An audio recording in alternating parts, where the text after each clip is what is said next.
Speaking of is made possible by listeners like you. Thank you for supporting Milwaukee PBS. This next story is good for your gut, literally. I met a local entrepreneur that decided during the pandemic to start her own business. That business is kombucha. This is Speaking of, a podcast by Milwaukee PBS. Welcome, Scotty and Mariano. Hey, Lexi.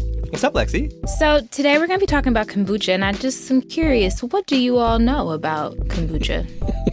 Scobies are gross. All right, I beg to differ. We've talked about this a little bit before, but I am a huge kombucha fan. I have been for years. I have brewed my own kombucha, a little bit of a hippie. Yeah, and I love tinkering with recipes. I love the science aspect of it. I love the taste, the flavor. I think it's a healthy alternative to like drinking soda. When I go to the store, I buy kombucha. Well, you're a fan. Yeah, no, I'm a huge cheerleader for kombucha. Can you agree that like the SCOBY, the mother or whatever they call it, that it looks like a dead stingray? Yeah, in your fridge. Yeah, no. I would say like a raw chicken breast. Yeah, I was That's gonna go. Been out for a while. I was gonna go with placenta. So we got raw chicken breast, placenta, Dude, too soon. No, I don't think placenta. By too That's soon, I a mean, bit like, much. My youngest is 5 years old. I could bring up a photo, compare and contrast it, and I think I would probably change your mind. But chicken breast actually is a raw chicken breast actually is a pretty good description of it. But it's like a pretty perfectly round disc, somewhere in between the size of like a hockey puck and a frisbee, and basically it's like a live. Did you know SCOBY is an acronym? SCOBY I didn't know that. Yeah, so it stands for Symbiotic Culture of Bacteria and Yeast. And basically, its magic trick is that it turns carbohydrates like sugar and it ferments them. And, okay, Scotty, don't tell the story before it starts. We can cut that. Right, he's giving away. Yeah. He's giving away all the good stuff too early. Sorry. Yeah. So, Scotty, you said you love kombucha so much. You're so passionate about it. Would you ever start your own kombucha business? Boy, taking a passion like that to scale just sounds like maybe I lack the imagination or sort of the business acumen to do it, but it sounds like a tough thing to pull off. I don't think I'm savvy enough to do it, but I love the product, absolutely, 100%. Not to mention that just based on this podcast and what I think is coming, there's definitely stiff competition in town. Speaking of starting a new business, I think one of the things that really captivated me was that Alicia Miller started this full-time business after 20 years of teaching music. And the one other kicker, she decided to do this during the pandemic. So as millions of people are losing their jobs and stability, Alicia Miller is part of another massive group that's being called the Great Resignation. I found out that as a mom and as a teacher and as an entertainer, a lot of times we put ourselves last, and I wasn't taking care of myself. And one visit to the doctor's office really just changed my life. I found out that I was pre-diabetic, and I found out that my acid reflux was so bad that I would end up having to have surgery for nodules.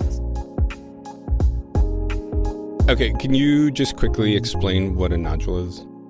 So according to Google, because I am not a medical expert, a nodule is a growth of abnormal tissue, and in this case, that growth would be on vocal cords, and they're usually associated with overuse. All right, thanks for clarifying. Back to the story. So surgery is always a major thing, no matter how small, right? But I think the thing that shows the gravity of this injury for Miller is that she's a singer. She mentioned she's a music teacher, and in addition to that, she's a very talented singer and performer. Come, beloved, and rest your mind. Leave the things of this world behind. I grew up wanting to be Whitney Houston. I think a lot of young girls wanted to be Whitney. I've been blessed with an amazing talent, and more than a talent, a gift. And that gift has put me in rooms and in situations that even to this day, I'm so surprised. We'll find the peace you seek into the desert. Oh my God, she's incredible. Yes. She is good. Now, what type of music would she typically sing? Was it like jazzy numbers, do you know? Or was it like... She's been very R&B. Yeah, very R&B, and she's been in a number of stage plays. So she does a mix of genres, but I would say mainly R&B and theater. So yeah, tough break for a woman with a beautiful voice like that to have a nodule on her throat. Yeah, so obviously she was seeking something where she'd have a fast recovery time without a major invasive surgery. I think that's what destroyed Julie Andrews' singing career, nodules and the surgery that came afterwards. Whew, that voice, though. Wow. Mm-hmm.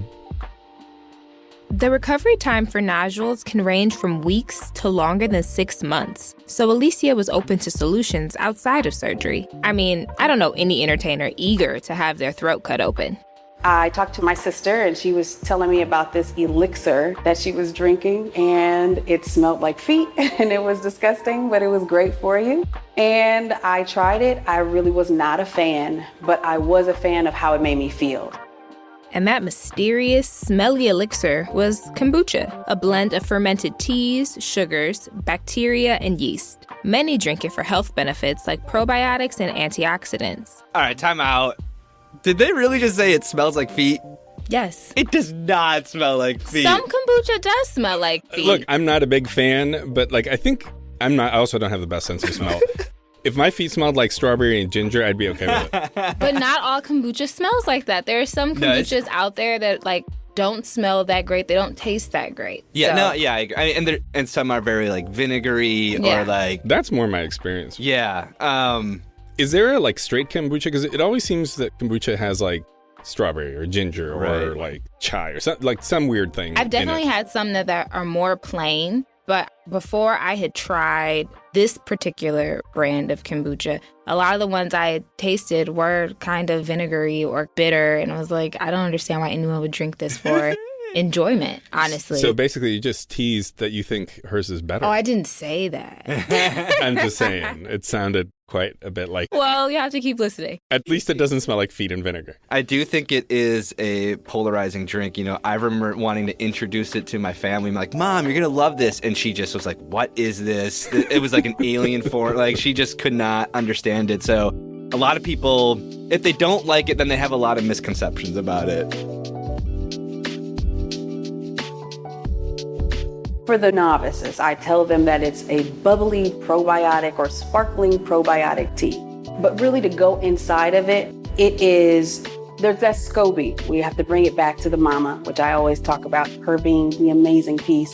That symbiotic culture of bacteria and yeast. So we have a mixture of water, we have a mixture of teas, and then we have sugars, and then we have this amazing culture called the SCOBY. She spits out acids, she spits out enzymes, and then we get the probiotic. So basically what happens is when we drink this drink after she's had her fix, those enzymes go into our gut and they fight the bad bacteria. So it's a way for us to rid ourselves of old toxins and things that are in our systems that we need to get rid of.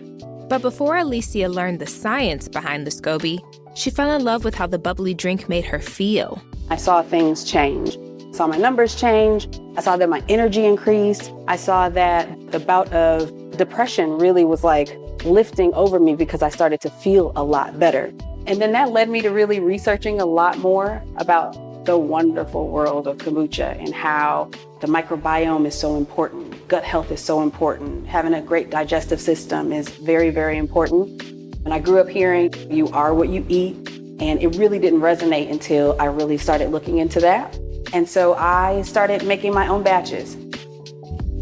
So are there any studies or medical opinions, expert opinions about the benefits of drinking kombucha? Well, from what I could find online, limited evidence suggests kombucha tea may offer benefits similar to probiotic supplements, including promoting a healthy immune system and preventing constipation, because that's so glamorous.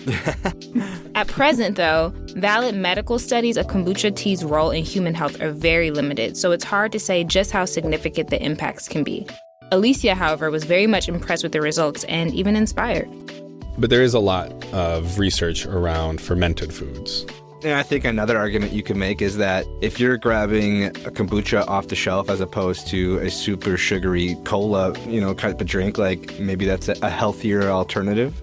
Absolutely. And I think in my own personal experience, I think we're all kind of lactose intolerant at this point. So I remember my roommate, my first experience with kombucha was whenever she had a bunch of dairy, she would always down a bunch of kombucha to try to clear herself out. And I found myself early in the pandemic, I was, eating a bunch of ice creams and cheeses because we were on quarantine and what to do during quarantine except eat dairy in Wisconsin.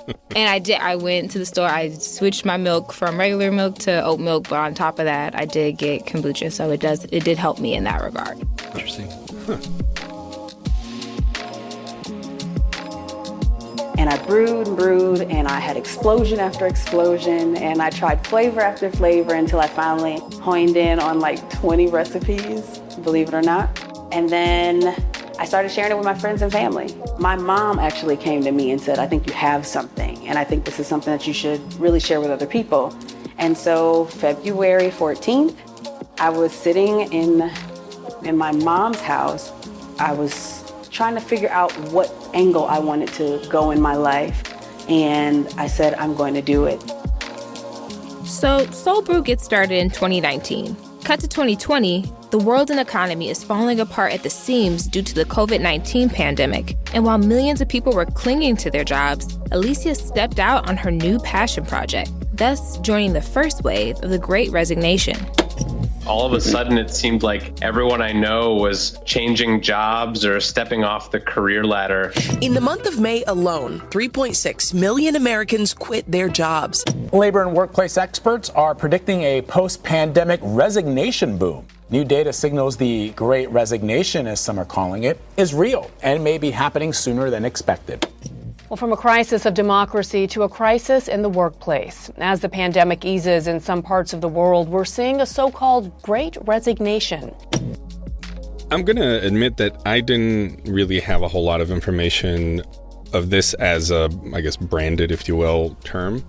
I do have some experience with it because my wife, who was a teacher for 15 years, had reached the top of her scale, was in a leadership position, really well respected in our community back in Michigan, quit in the middle of the pandemic because we thought we didn't know as much as we know now, but we thought we don't have a vaccine. You've got asthma. Your year's worth of salary is not worth risking your life. And so we took our kids out of school and Kate started homeschooling them. And we're still in that mode, I guess. We're now thinking of different options. We're considering whether we're going to keep homeschooling or not. But regardless of that, the Great Resignation, we're part of that story. Wow, that's a significant change for your family. That's incredible to down hear. One income, man. But you joined the Milwaukee PBS team during the pandemic as well. Do you consider yourself a part of the Great Resignation? In a sense, because one of the reasons that I left the station that I was in West Michigan is because I saw much more opportunity to grow here. Salaries are better here. And I thought this is a better way for me to support my family as we continue this one income pandemic life. Not knowing if we're going to go back to two incomes or when, but in the circumstances that we were in at the time, this was the best choice. And I'm guessing you've dug into this Great Resignation and sort of what it means? Yeah, so just to get some numbers out there, according to the U.S. Bureau of Labor Statistics, 4 million people left their jobs in July 2021. And the stats for resignation are the highest they've been in 20 years. So this is really a phenomenon that we're seeing across all industries. And I spoke with an expert about this because this is so unprecedented that we haven't really seen ever. And I spoke with Enrique Lopez Lira about this phenomenon. He's one of the directors of the low-wage work program at the UC Berkeley Labor Center. Some people are quitting because they have no choice, and some people are quitting because they are changed their preferences, and some people are quitting because they have better opportunities somewhere else. One of the things the pandemic has highlighted is how precarious these low-wage jobs are. And so folks are saying, look, I'm tired of having a job where I don't know what my schedule is from week to week. It doesn't allow me to plan for things. Customers are just rude and there's no protections for me as a worker. I'm at the mercy of my employer and I'm just fed up with this. And I'm going to try to find something else to do because I just don't want to be in this type of work anymore. And so those are very different reasons why people are transitioning or pivoting. We're seeing that with high-tech folks, and we're seeing that with nurses as well, which are some of the highest paid jobs. And that has to do with burnout. So The demands on high-tech folks through the pandemic are pretty high because people are doing all the work virtually. So that requires IT people to really be working all the time in many cases. And so some of these people have high-paying jobs with nice benefits, but they're burnt out. They're like, man, I'm working 60, 70-hour weeks, and I don't see this ending anytime soon because now a lot of these companies are saying we're going to be virtual forever. And so they're just burned out. Same with nurses through the pandemic, right? They're working constantly for the high demand that's been put on hospitals and doctors and nurses. And they're saying, I love what I do, but I'm just burnt out. I just can't deal with this anymore. So of that mixture of reasons, Lexi, what would you say what speaks to her story? Basically, she was of the wave of people in the Great Resignation that decided to leave their jobs to pursue their passion. And she knew it was risky. Obviously, her family knew it was kind of a gamble for her, especially being the only Black-owned kombucha company in the state of Wisconsin. I just want to clarify that for listeners, they may think that Alicia left during the peak of her health struggles, but she actually took a brief sabbatical and returned to teaching while she was initially starting Soul Brew part-time. But then the pandemic hit, and my family thought I was crazy because I was just like, I'm not going back to teaching. I believe in this. And there's something else that's important to add context on why this new venture may have had her family just a tad skeptical. I am the only Black woman-owned kombucha company in the state of Wisconsin. I went into a pitch one day and I was like, kombucha, normally seen as the white hippie drink, and they all fell out. And they said, yeah, it is, but it's great for everybody. A large part of Alicia's passion is helping others the way her sister's suggestion helped her with her own health struggles, especially in communities of color where hypertension and diabetes are more prevalent. Soul Brew, for me, is a way to really get people to understand that there is something out there that can help. So one of the biggest campaigns that I want to push is prevention over prescription. A lot of times, instead of us really trying to get down to the bottom of why we are feeling the way we're feeling, whether it is emotionally, whether it is just our health in general, we go ahead and we take these medicines because that's going to fix it. And again, I have to go back to we are what we eat. And in this case, we are what we drink. Yeah, one sugary drink a day puts you 26% higher at risk for developing diabetes. And when I realized in my community alone, the numbers were astonishing, how many people were walking around dealing with that. My faith is so strong and I want to do this. And I know people will hear what I want to say and they'll taste this and they'll love it. And people have. Soul Brew is dominating local farmers markets, and she has partnerships with the vegetarian restaurant Beans and Barley, as well as a local co-op-owned grocery store, Outpost. Alicia has received a slew of grants, one from recent NBA champion and Milwaukee Buck, Drew Holiday. And even with this success, she still remembers the hard days and nights of sacrifice she's put in to make this dream come true. When I got in Beans and Barley, it was just me. When I got in Willie Street, it was just me. And I worked tirelessly, 16-hour days, sometimes 24 hours just to make sure that I got it together. So being in this space now, being able to scale up, it means so much. Can I just say, when I heard her say, I'm not returning to teaching because I believe in this, that's an incredible statement, to believe in herself, to believe in that company, to believe in this product. I don't know if I've ever really felt that before, where I would put my own safe income on the line and totally leave that and take a leap of faith like this. It's incredibly admirable.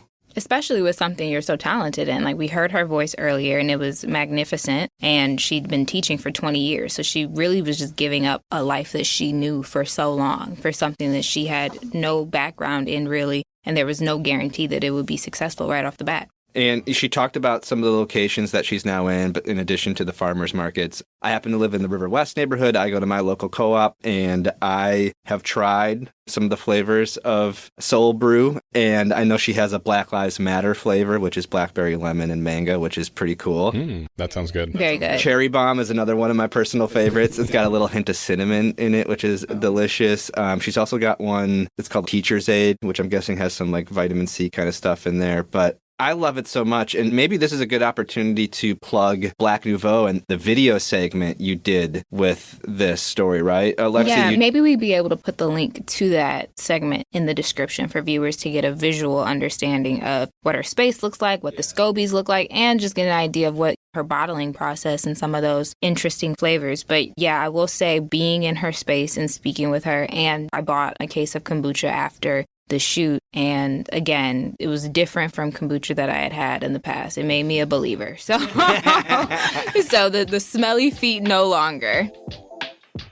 So guys, I know this is so sad to say, but this is my last segment for this go round of our for season 1. Yeah. Whoa. Can we just quickly recap? So your first episode, second episode, and third episode, do you think there's just a quick synopsis and whether you think there's a through line? Is there sort of a common theme between the three?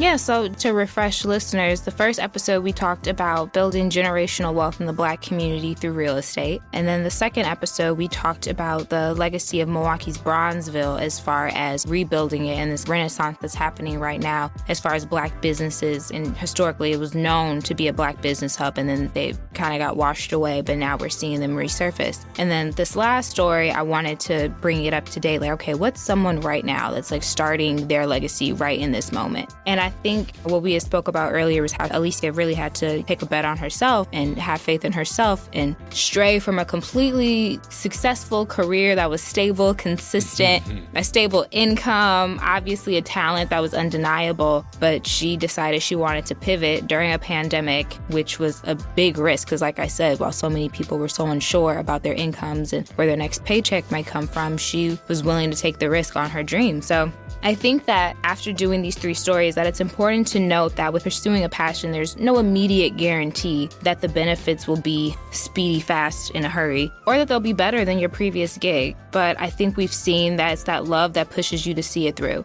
And in a lot of my stories this season, there was this theme of legacy and building something from the ground up. And we heard from that real estate developer. We heard about the rise and fall of Bronzeville. And here's a story of a legacy that's early in its journey. So I think a common theme throughout these stories is that I'm not trying to share stories that are telling you to just give up on working entirely, right? But we are seeing people who are realizing that all the time, resources, and energy that you may spend breaking your back for someone else's dollar, we've been seeing people push back and decide to invest those resources back into themselves and their passions, even when it's difficult. Here's Alicia again. This is not easy. Deciding to leave a comfortable job is not easy in the midst of a pandemic. But when you know that you've been called to do certain things, you have to follow that. Have faith in yourself. Trust your gut. This has been Speaking Of, a podcast by Milwaukee PBS. I'm Alexandria Mack. I'm Mariano Avila. I'm Scotty Lee Myers. Thanks for listening. Hey y'all, just a quick note that this wraps up my 3 stories where I'm the lead host. It's Scotty's turn to take over the steering wheel, and next week he's going to take us on a short little drive to Brookfield, where we'll learn about a Black History Month resolution that came to be a bit controversial. Okay, that's all I got. New episode on Friday.